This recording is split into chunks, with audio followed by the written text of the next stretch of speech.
Borrow. ಪಡೆಯುವುದು ಸಾಲ ಪಡೆಯುವುದು. I borrowed money from him. ನಾನು ಅವನಿಂದ ಹಣ ಸಾಲ ಪಡೆದಿದ್ದೆ. Can I borrow your umbrella? ನಾನು ನಿನ್ನ ಕೊಡೆಯನ್ನು ಪಡೆಯಬಹುದೇ? He borrowed my car yesterday.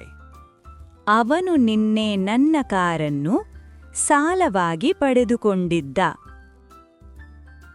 Lend. ನೀಡುವುದು ಸಾಲ ಕೊಡುವುದು.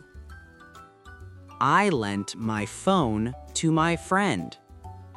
ನಾನು ನನ್ನ ಫೋನನ್ನು ನನ್ನ ಗೆಳೆಯನಿಗೆ ಬಳಸಲು ಸಾಲವಾಗಿ ಕೊಟ್ಟೆ. Will you lend me your notes? ನಿನ್ನ ನೋಟ್ಸ್ ನನಗೆ ಸಾಲವಾಗಿ ಕೊಡುವೆಯಾ? Banks lend money to people. ಬ್ಯಾಂಕುಗಳು ಜನರಿಗೆ ಹಣವನ್ನು ಸಾಲ ನೀಡುತ್ತವೆ.